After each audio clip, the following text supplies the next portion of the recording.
Hello.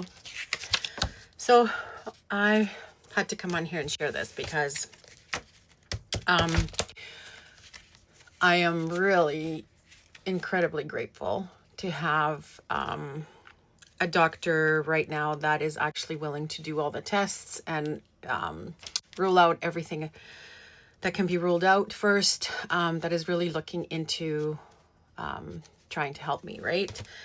So the sad part is I had to go to Calgary for that, right? Like I had to find a doctor in Calgary, had to see one there to find one that actually cares, that listens, that is willing to do whatever it takes, that says that he will not stop looking or figuring out how to help me until he does, even if that means, asking for help, looking for other doctors, that kind of stuff. So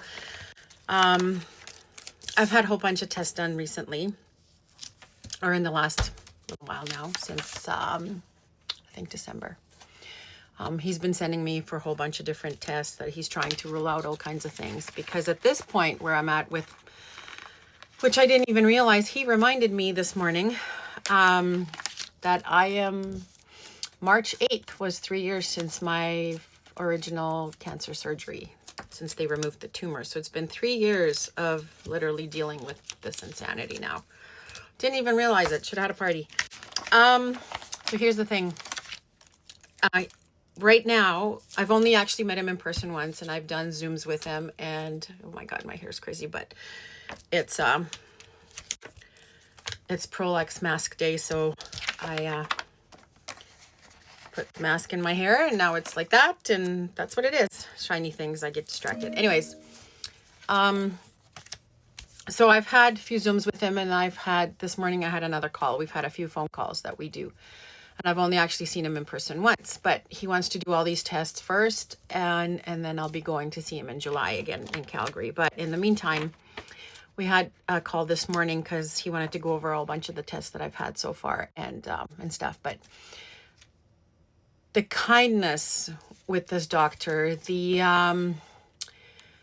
actually listens. Like, he asks a lot of questions, and he listens, and I tell him a lot of the stuff that's been happening, and he knows about what's happened with me when I slipped on the ice and I jerked my leg. So he knows all the things that are going on with how worse it's gotten and all the crazy things that are happening with it. And he listens and he repeats and he makes sure he understands what I'm trying to say, because I even don't understand what I'm telling him half the time.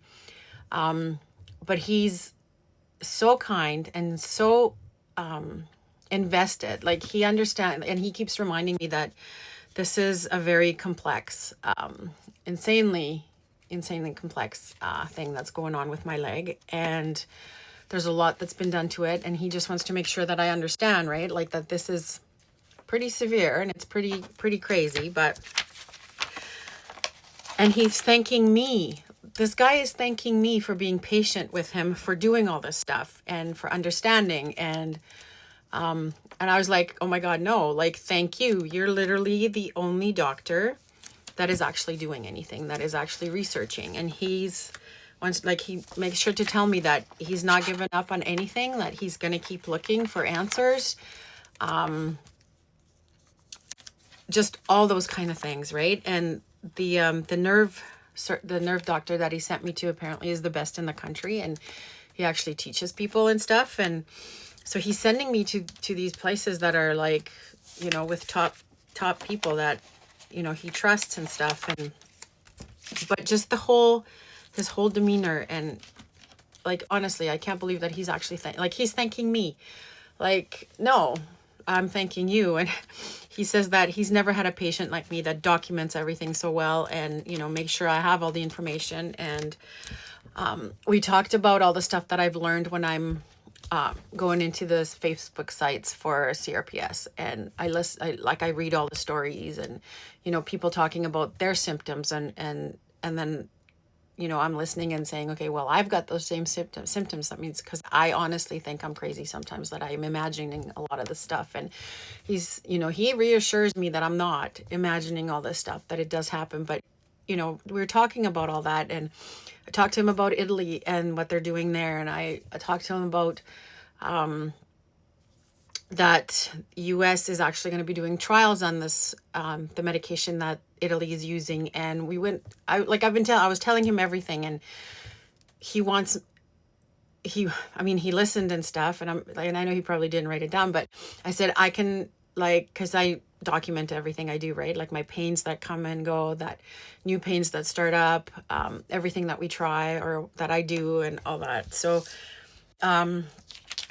he actually wants me to email him all the information that I've so far found, because he knows I'm doing my own research and I'm doing a lot of stuff, and he wants me to actually email him all this information, like all this information from Italy, and the medication that they're talking about there, and the studies that they're doing and where, so that he can look into all of that as well.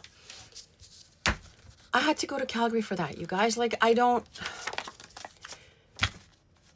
that's crazy. Like, why aren't doctors here like that? Why are doctors so dismissive here? Like, why are they not, if they don't know what's going on, why are they not asking for help from others? Like that kind of stuff. And he's talking to my physiotherapist. I guess they talk all the time. Like, I knew that Lynn was sending him, would send him an email and ask questions and all kinds of stuff, and guidance for help with my physiotherapy. And he talks to her about that all the time, and they walk through things and stuff. So they're actually communicating in regards to me and what needs to be done. So I am so grateful. And I so grateful for him. And I'm so grateful for my physiotherapist for actually reaching out to them for help for me. And I think we just need more doctors like that. We really do, that actually care and that want to, find answers and figure out how they can help, because that seems to be so rare, unfortunately, especially with the ones that I've got to see, or the one that I got to see actually here at the U of A, that basically dismissed me. But same as the guy at the private clinic that I went, it was actually the Calgary guy who sent me there just so that he could get, some more information or a different opinion or that kind of stuff. And he received the information from that guy, and he understands the frustration of me, with the doctor that I have had here that I saw. And he's so apologetic for that. Like, it's not his fault. He's not the doctor. Like, I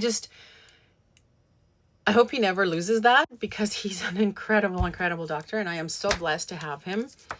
And I got off the phone today, like after our conversation, we were on the phone for quite some time. I got off the phone and I just took this deep breath, and I was like, oh my God, like someone's actually listening. Someone actually cares. Someone's actually doing all the things, right? So there's a little hope, I guess, because it's been feeling a little hopeless in the last little while, just because, with things getting worse with the leg. My fault, I slipped, and obviously I really agitated it, aggravated it, and whatever I did to it. So it's unfortunate, but it happened, and I'm just grateful I have him, and I just wanted to share that, because there needs to be more doctors out there like that. And if you haven't found one yet, keep looking, because they are out there. Just keep asking for someone different, keep asking for more referrals, just to remember to stay on top of your referrals. If you get some, call in frequently, be your own advocate. Like, I can't say that enough. But if you haven't found that one doctor that's actually doing what needs to be done, and is willing to help you, and it won't stop till he does, find them, ask for them, keep looking, because there are doctors out there like that. And I'm very lucky to have one right now. So I just wanted to share that, because I think it needed to be said. Just really grateful for him. And hopefully we can figure this craziness out.